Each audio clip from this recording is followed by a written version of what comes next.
Ada juga orang sama pimpinannya kayak tidak punya harga diri. Siapa? Biasa mau kau bela. Mau kau lewat-lewat. Cemen lu men. Perbaiki sholatmu, kelar hidup lu bro.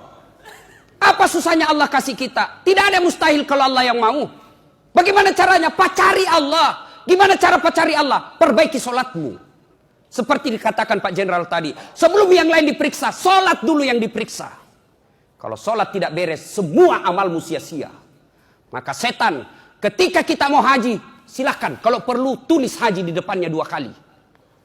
Mau puasa, silahkan kata setan. Mau bangun masjid, silahkan. Kalau perlu, tulis namamu depan masjid. Tapi ketika kita mau sholat, setan mulai kesak kusuk. Dia kerahkan segala kemampuannya. Untuk apa? Menggagalkan kita sholat. Kalau sholat bagus Pak, kecil jadi Kapolres. Kecil jadi Panglima. Kalau sholat baik. Saya kasih contoh. Bagaimana hidup kita tidak susah. Karena kita jauhi yang punya dunia. Contoh sederhana. Wakapolda punya ajudan. Coba kalau beliau panggil ajudan. Biar lagi duduk-duduk. Pegang jalan kotek makan. Tiba-tiba dipanggil. Ajudan! Langsung lompat. Siap! Langsung nabuang itu jalan koteknya. Siap Jenderal!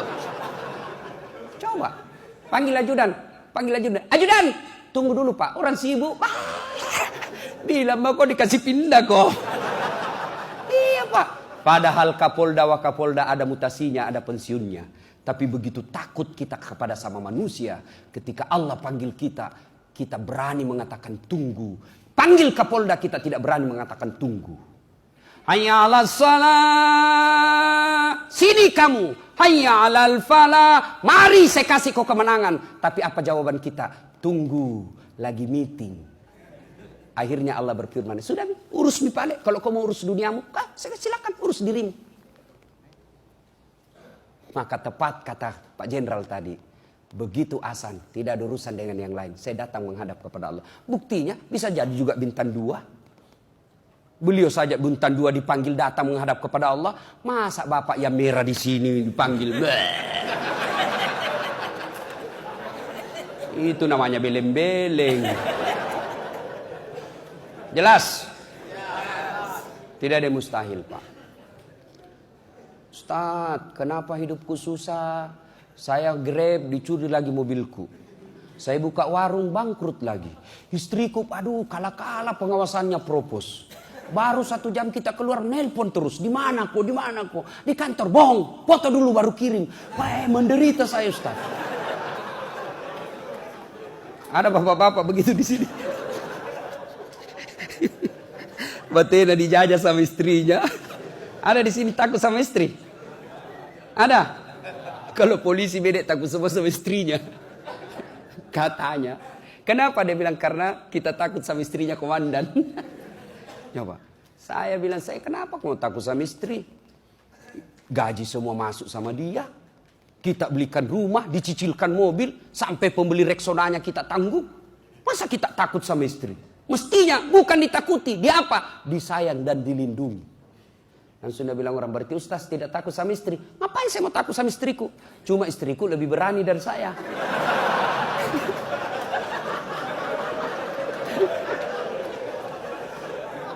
Nah, coba lagi contoh. Ustaz, banyak masalahku Ustaz. Perbaiki sholatmu bos. Ustaz, banyak persoalanku. Perbaiki sholatmu. Kalau sholatmu kelar hidup lu bro. Contoh. Pergi kak mencukur. Yang cukur kak tidak jelas jenis kelaminnya. Antara laki-laki dan perempuan. Cerewetkan makhluk seperti ini. Maaf, saya diam saja. Nanti saya tersinggung waktu dia bilang, Ustaz, saya tidak percaya Tuhan pengasih. Wih, saya pukul tangannya. Sabarannya nih bencong. Kenapa kau bilang begitu? Kalau Tuhan maha pengasih, kenapa ada peminta-minta di jalan? Oh, dalam hatiku cocok juga dia bilang gini. Tapi tidak ada gunanya diajak berdebat. Jenis kelaminnya saja tidak jelas. Saya keluar, subhanallah. Di jalan saya ketemu gondrong. Tahu gondrong? Saya bilang ini jawabannya. Sini kau deh. Apa Ustaz? Sini kau, saya kasih kawan 50, ikut kau. Ikut. Saya masuk kembali ke tukang cukur. Saya tidak percaya ada tukang cukur di sini. Sambaran ini Ustaz, barusan kau cukur. Saya tidak percaya. Kalau ada tukang cukur di sini, kenapa ada ini gondrong? Langsung Nabi bilang, dia gondrong karena dia tidak datang. Coba kalau datang, kucukur ki, biar bulu kalepakna kucukur juga. Kenapa hidup kita susah? Karena kita tidak datang kepada Allah.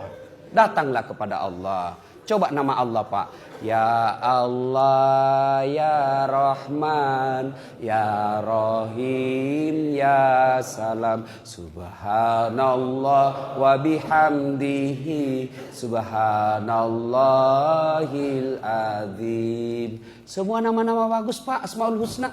Maha pengasih, maha penyayang, maha kaya, maha pemberi, maha pemaaf. Tidak ada namanya Tuhan maha kasih bakar rumah, maha membangkrutkan, maha kasih tsunami. Tidak ada. Maha memutasi. Tidak. Semua nama Allah baik. Maka datanglah kepada Allah. Minta kepada Allah. Kecil buat kita. Tidak masuk akal kata manusia. Tidak ada kata tidak masuk akal buat Allah. Contoh. Perempuan bisa hamil tidak pernah disentuh laki-laki? Tidak mungkin. Tapi kalau Allah mau. Siti Maryam, wanita suci, tidak pernah disentuh laki-laki. Hamil, lahir Isa alaihi salam. Cuma sekarang banyak perempuan mau sayang Siti Maryam. Melahirkan tidak ada suaminya, beleng-beleng.